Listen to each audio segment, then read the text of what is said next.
All right. First of all, before I get started, I want to say rest in peace to Gangsta Boo. North Memphis, North Memphis, North Memphis, North Memphis. Rest in peace to Gangsta Boo. Rest in peace to Simple to Pay. But Gangsta Boo, I mean, yesterday I had some tears in the car thinking about Gangsta Boo. I went back in the day, being a little one in middle school. And nigga bought a tape over. You're like, what's the tape? He showed, what's the tape? He bought like a VHS tape, a blank tape over.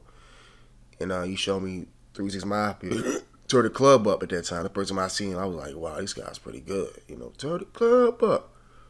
It's pretty nice. Well, I know, shoot, I'm down with this set. I'm down with the crew. I was like buying they albums. I'm talking about buying Project Pat, Mr. Don't Play, When the Smoke Clears, Choices, Get It Green, DJ Paul, Live by Your Rep. I was rolling with them. I enjoyed them. Having they pictures on the wall. I went back when I was in school. I had a picture. She brought this to school like, yeah, it's that mother Theresa Marvin. This stupid asshole gonna snatch it from me and ball up in my face. Cause she liked Outkast more. But I ran with Theresa Marvin. Who won it?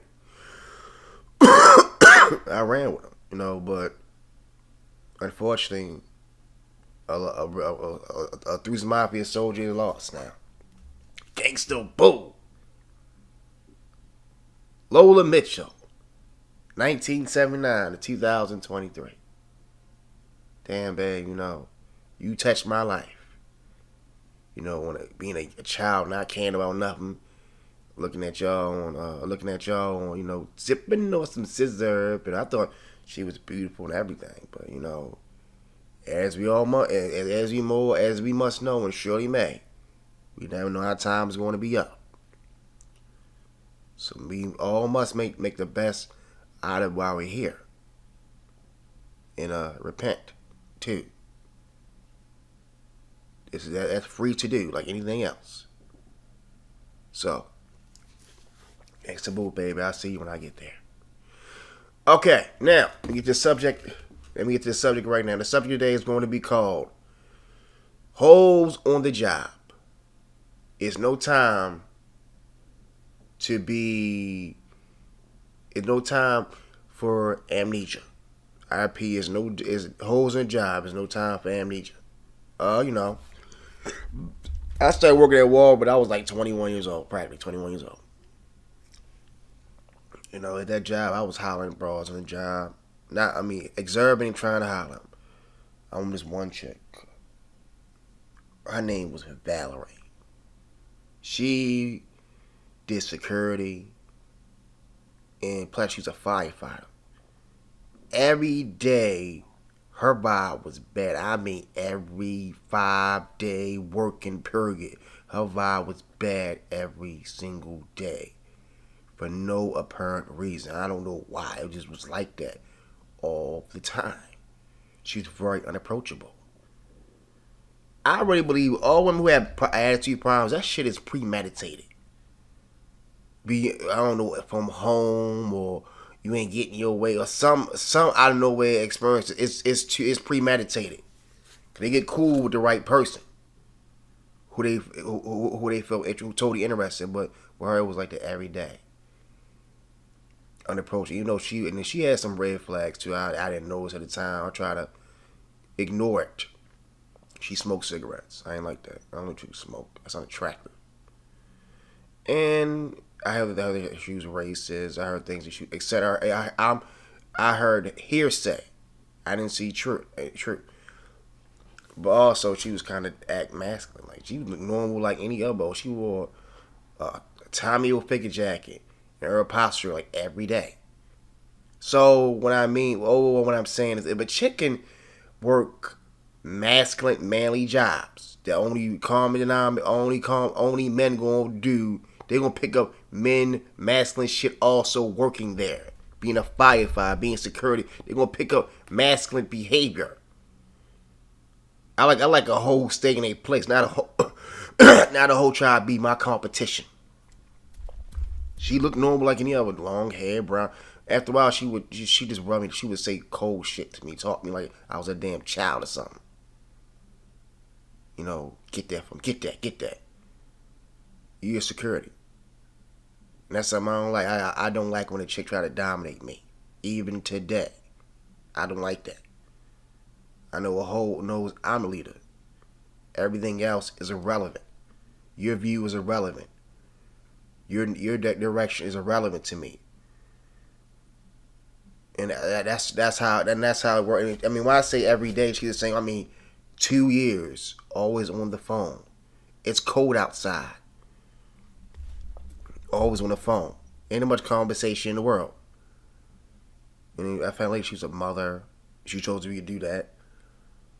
Excited, like I don't understand. I just don't get how can a man. I don't care how. I saw something. How can a man sleep with some chick who act like a male? That's unattractive. You may look for me. I don't like no chick who act like no man. Who act like men. Who try to be your competition. How can you have a child with them? I keep reflecting. Most bras do not know themselves. They just pick up any new trendy garbage and roll with it until the trend is over. Now that's valid. You know what I mean? I was around for 2 years. The results did not stop, and she knew how she came off to me. And I wasn't naive of it. I ain't had to verbally speak to her about anything. I knew common sense that person is this. These results are not ending. This is my early experience at working at Walmart. This, at that time the store was open like 24 hours. So I would see hoes coming in like early in the morning, midnight, 2 or 1 in the morning, etc. Come on in. Like any other damn nigga, I'm looking at hoes, trying to get one. Now, after her many exams, there's one chick in there. The other one, other one. Her name was Melissa. She was an older chick, you know what I mean? I'm sure she was like 40, 50 years old. I thought she was bad, big titties and all that. I tried to get cool with her. She had a tattoo of Prince sign on her thigh. So it shows that it shows that she was an old groupie. Old groupies do extreme shit for artists. They like really tat on them, make sure they will suck the person dry. They're bitches today still. They're bitches today who still would fuck BBD after all these years. They still would like give them some pussy because they're BBD. That whole Melissa is no different from the same hoe who got Blueface tatted on her fucking neck. It shows nothing new is under the sun. There's nothing new under the sun. So with her, her being an old lady, she was cool, but she just cut it short like, I'm too old, you know what I mean, etc. with me. It wasn't no long relationship because at the end of the day, I'm learning. I'm trying to bag hoes at the job. And, as she was there, she was gone. That was in Melissa.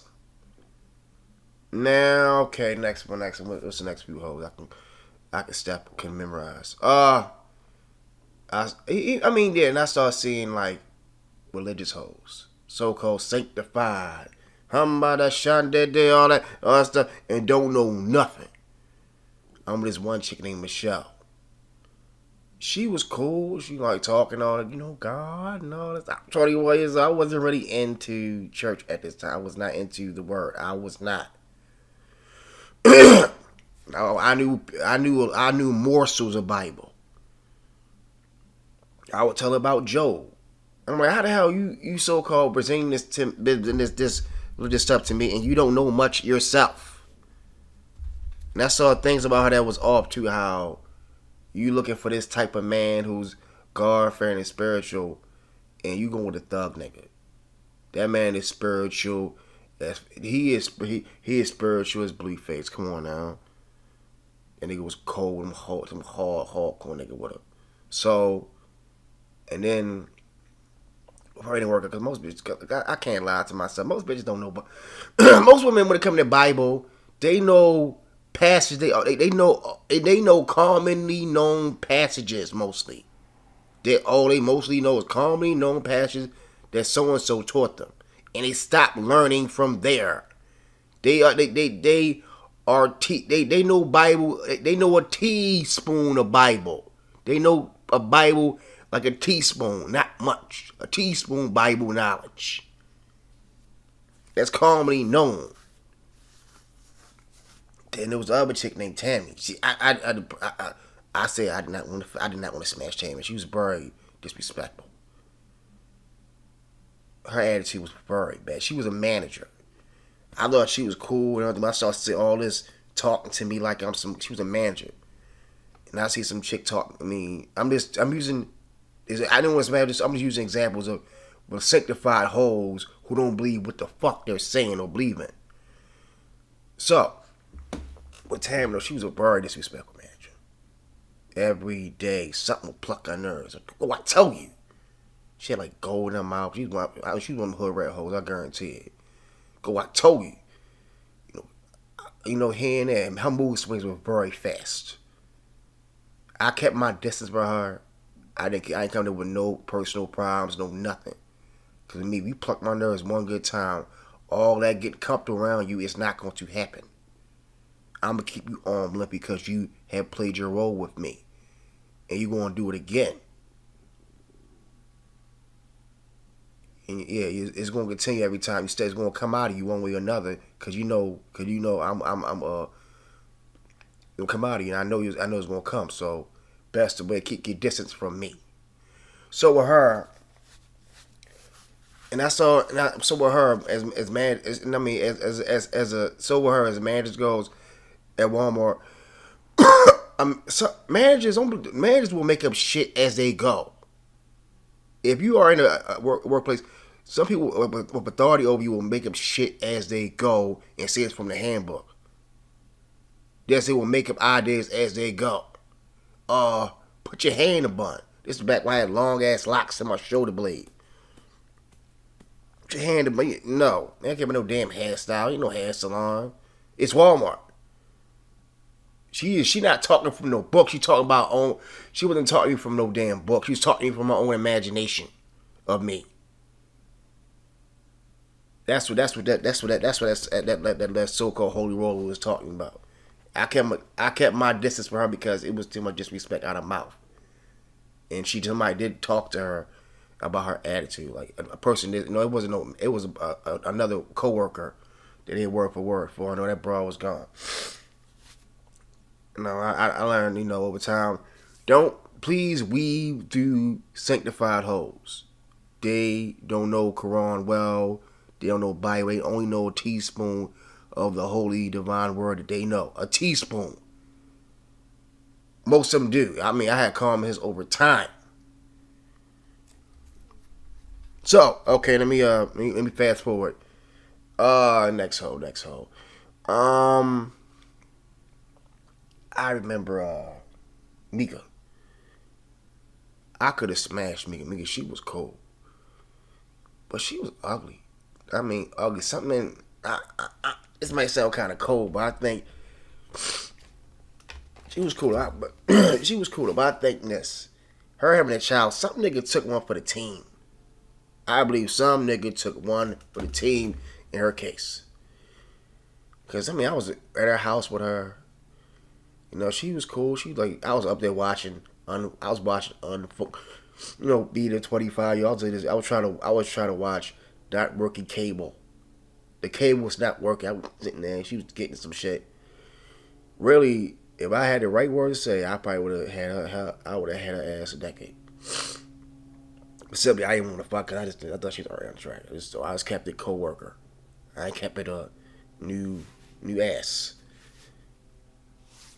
I kept a coworker. She was very attractive to me. She was ill. Somebody took one for the team for that right there. For that baby to get there. For her baby to be here. Literally. Literally. So, that's Mika. Now, who else? And this other chick, I'm not going to mention her name. She was kind of special. I believe she really liked me. She was always around me, concerned for me, and we did kiss.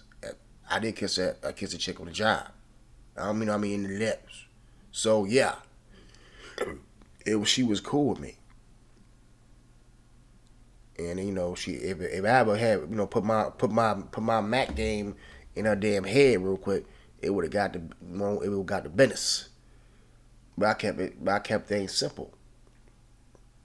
I always as a worker I always kept things simple. So, but also but also in that job working at Walmart, you have to be working at Walmart. You have to be your own best friend. That's what I learned. You have to be your own best friend because any day these coworkers, they are coworkers and big coworkers. They're not friends. There are some people whatever, but you gotta realize you gotta. My thing is, I learned to weave between the friend and the coworker, and there wasn't many friends, only coworkers to me.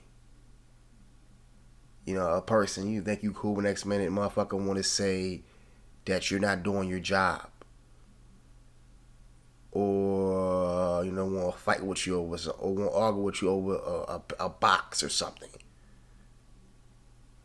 You ain't doing your for real. Or they try to play manager or whatever, and ain't nobody. They ain't the same level work status as you. That's where I know who I stood, and then I knew I stood with a person who was my damn self. Working at, I know my damn self still with me. And then the day, I came in there by myself, leave by myself. So, my best friend, my damn self. And what else? In that job, there was homosexuality there too. I've seen bitches with bitches, faggots. One dude snitched on me. This faggot would cry in a blink of an eye on me every day on the parking lot, just straight up and cry. For real. Me and my man, we were rolling fool and start crying every day. Imagine calling him Sugarfoot. I thought that was his name, like Sugarfoot. Yo, what's up, Sugarfoot? For I know somebody in the back called me over like, hey, you gotta watch your mouth around here, And he did tell me, he ain't telling the person who gave him his name. He told him me. So that rainbow, I kept arm length. Like any other queer I met, arm length. And no use to my mind or my time itself. That's that little incident at Walmart. I mean, as I said, like previous, it was. I mean, working there, it wasn't all gloom and doom. It was times of good times and everything. But in the day, back to business as usual. To accept the fact like this. I'm the person that's like this. That person's a manager, that's authority over me. So all the incentives and giving out free shirts and pizza don't stop my concentration on the real deal of how people work. It don't. And the biggest person you gotta come to and call me is my motherfucking self. After all that manager's gonna mind you that your name ain't, I play this.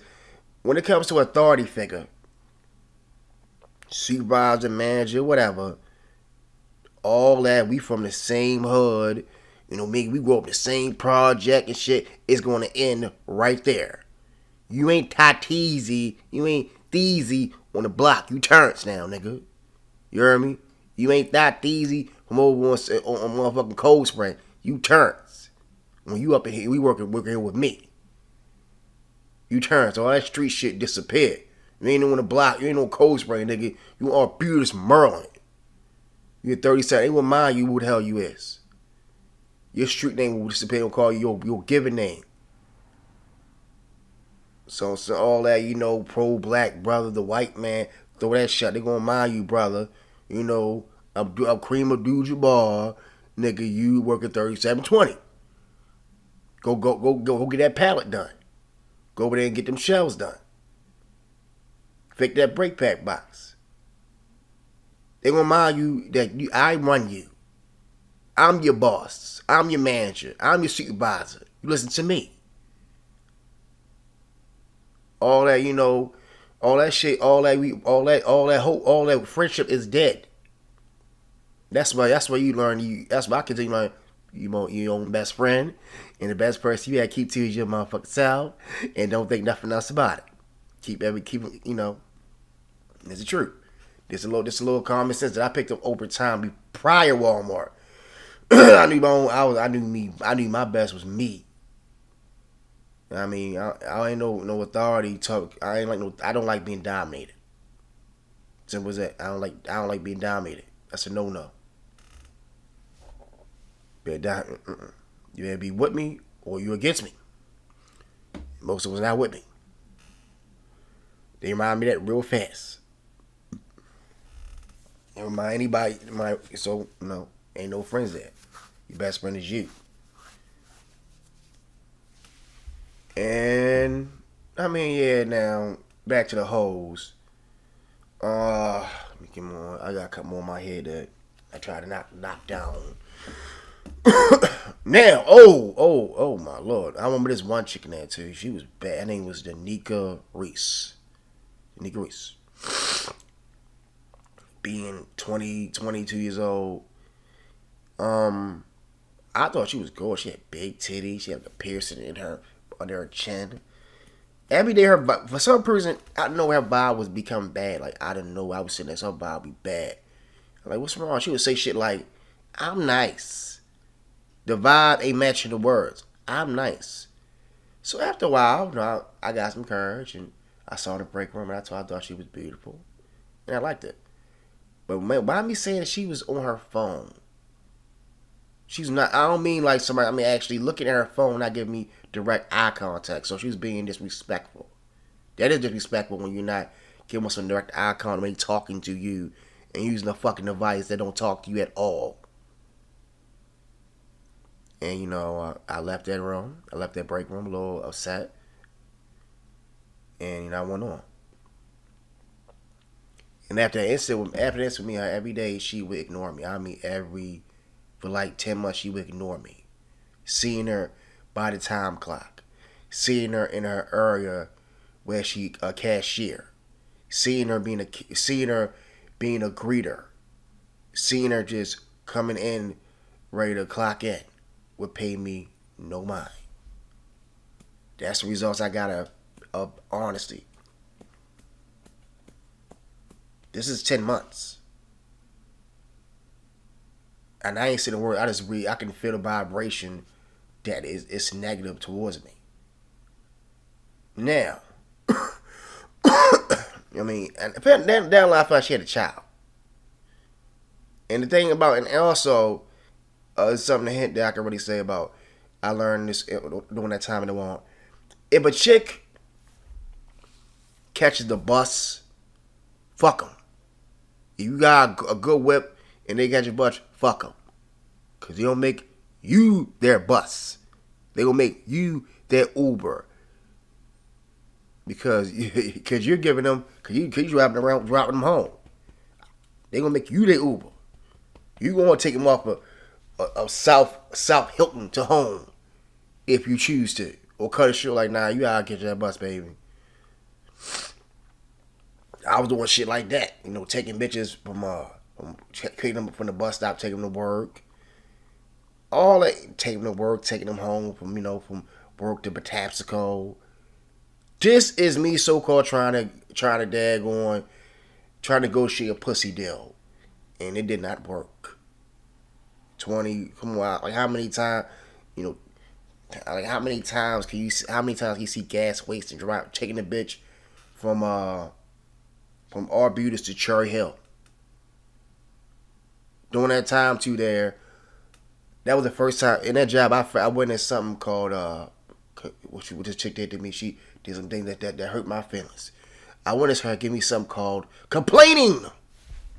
Complaining. I'm in the car with a bitch. She start complaining. She tell me she does complain. I complaining, had my head hurting. It's too hot in here.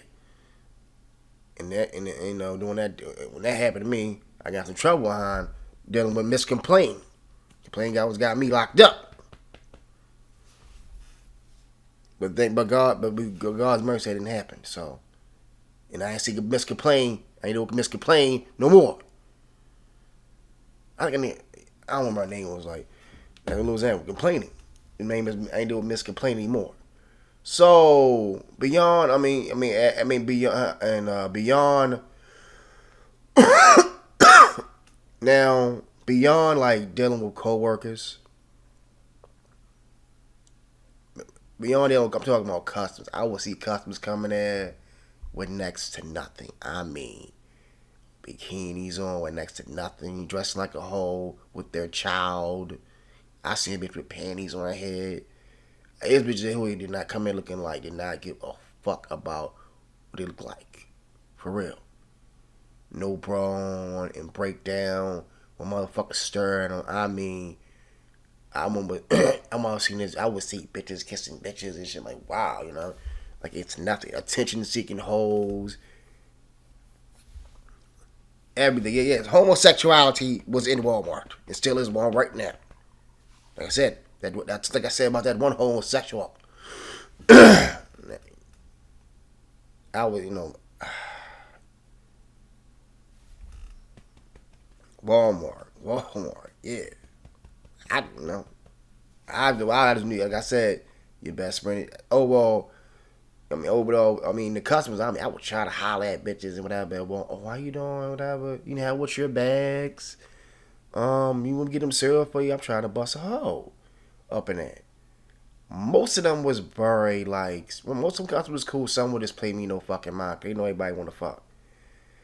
That's what happened. And I can say this about bitches. Most all that disrespectful shit is premeditated. It is. They know everybody want to fuck them. Dressing like that every day, you are a fuck target. It's going to happen to you. Someone's going to try you sexually because you're good for is that. And there was a bunch of hoes there. I would see bitches come in groups with family members and stone cold ice cream because you want to talk to them. Plus, it was a hood Walmart. A hood Walmart, and it was a hood Walmart. People was disrespectful, everything. But, I'm glad I got out that job. I really am. I'm glad it's a milestone in my life. Even there, even just working there, just working there, I became a praying man. Because after all,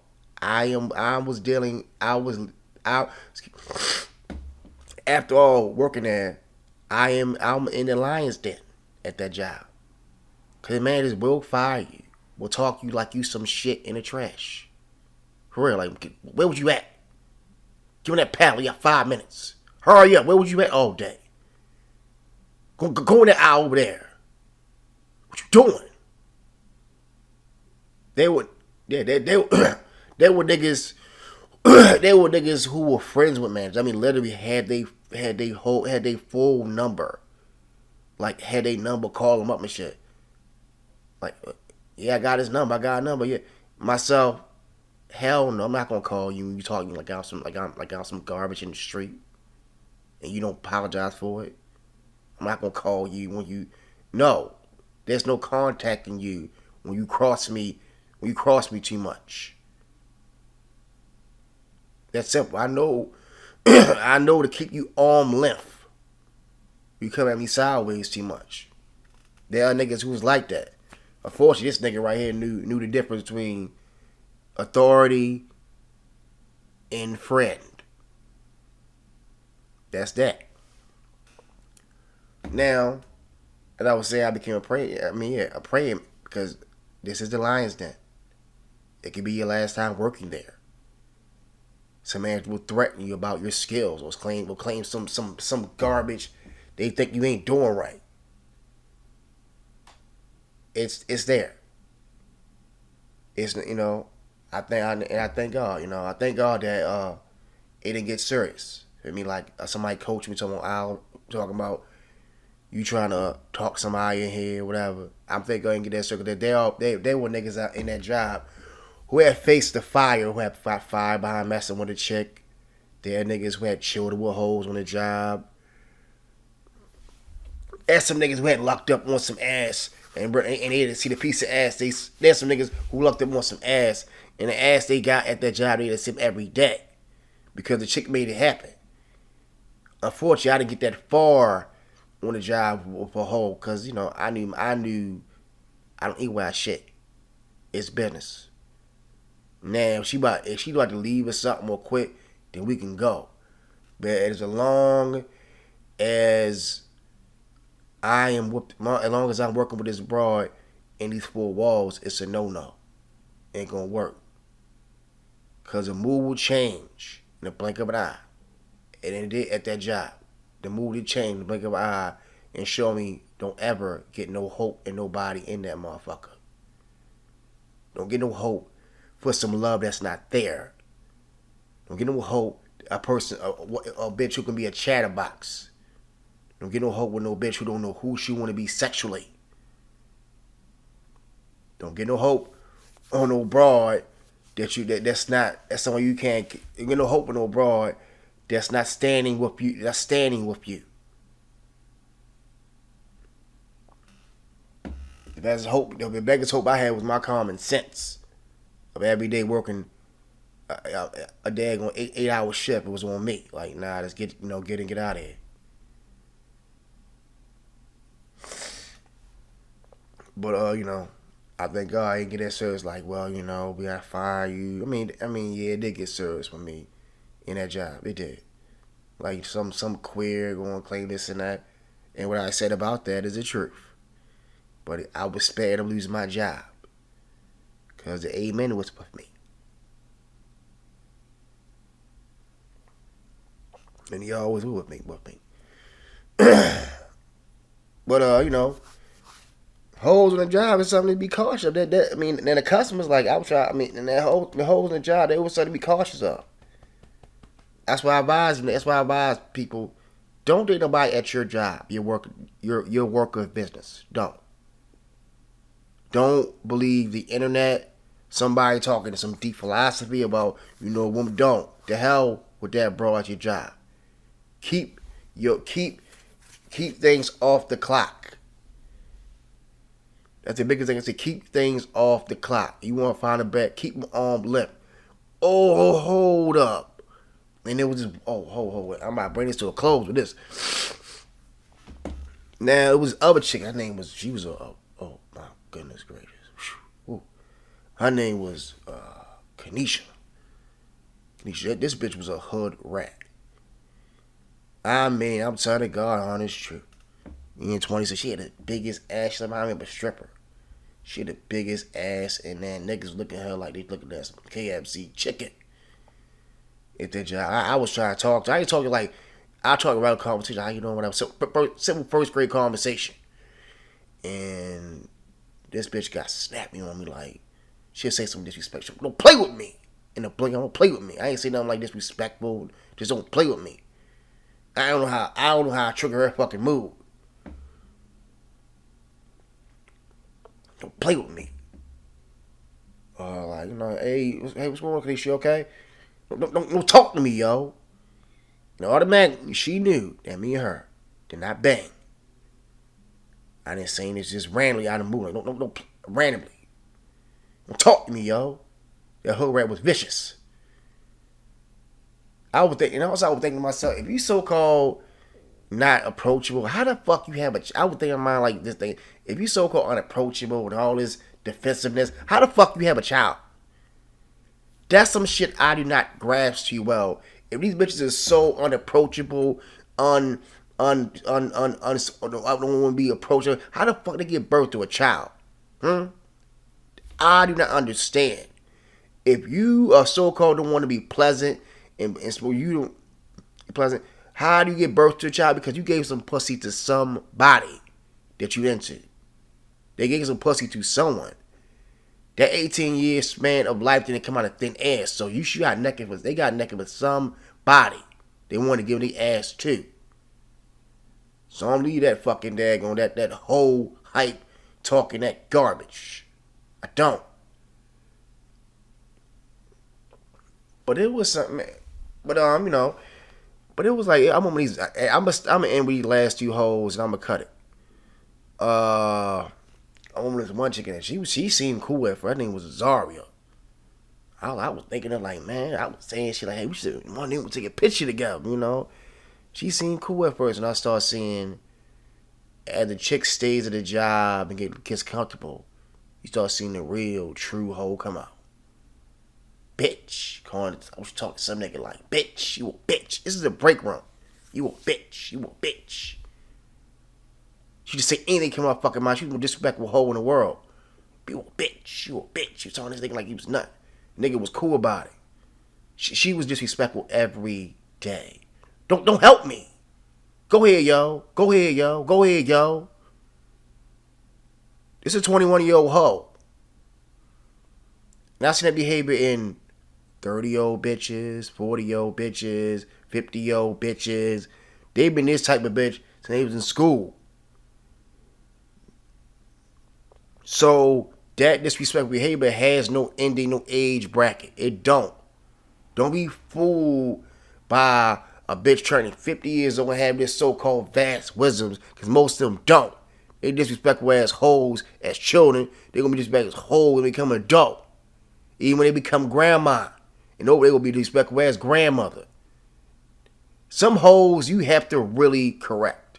And that hoe, Zarya, needs some real correction. That allows you to have a child with somebody. So all that dad gonna try, all that combativeness she able to ask to someone she like. And someone she like. I ain't like a fucking attitude. She plucked my nerves. That's why I kept her arm length. I ain't get personal with her. It was no real. It was all that trying to find a way with it was nothing. I was trying to talk like you talk to another human being. Especially that stop, because it take anything I say when someone gets my nerves enough, when someone plucks my nerves real good enough, all that comes to an end. Because they fucked up by their mouth, and they will do it over. Now, here's the meat and potatoes that made me smile at working that job. I want this other chick. I'm gonna finish off with this one. This chick named Taylor, little brown skin hoe. She would say some over the top shit. So she would say this in front of people. She would say shit like that. She said to me, hey, I want to fuck.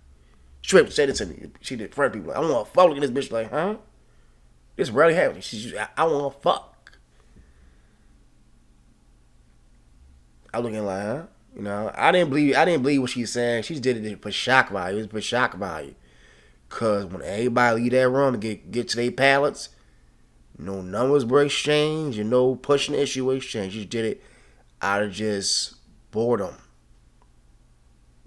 I guess I was a hoe's entertainment. It wasn't real.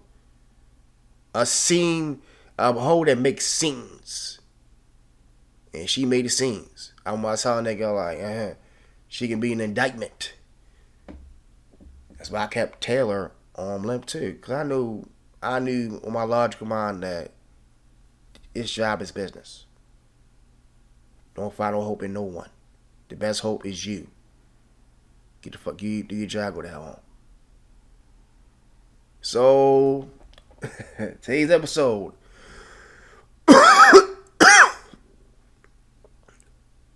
I think, and also I want to finish up by saying, I thank God that I was spared from things like we want to fire you when I talk to somebody, or she want to follow, or she wants to follow harassment, or something like that. Cause I'm a person, I didn't make a whole a priority. I didn't. I wasn't always asked. I ain't make a whole priority. I ain't make a bitch my main objective. That's some niggas we the bitch face every day, all the time, and all the time, trying to every day chasing them down, wandering them, offering shit, whatever tool they can do you every day, make a bitch their main goal. Myself, no. I'm not a fuck. I'm the habit. I'm the one. that you listen to and believe in. I'm the one you follow, not me follow you.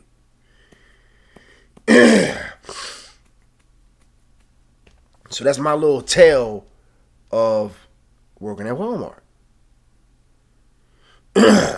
It's a real shit. Working at Walmart. I've been working Walmart. It is officially 2023. I had worked at Walmart like 4 years now. 4 years. It feel like a milestone to wake up in the morning and know I don't got to pull a fucking. I haven't pulled a pallet and for a heavy ass, frozen dairy shit or pull a pallet off a fucking truck in 4 years. And I ain't got to break down no fucking remix and work a pallet in 4 years. I thank God that I have gotten out that misery. Hallelujah. So I want to end this subject matter right now. With holes in the job, it's no time it's no time for amnesia. It's no time to be forgetting shit you see 5 days a week, 8 hours a day, and never know this should be your last day working a job.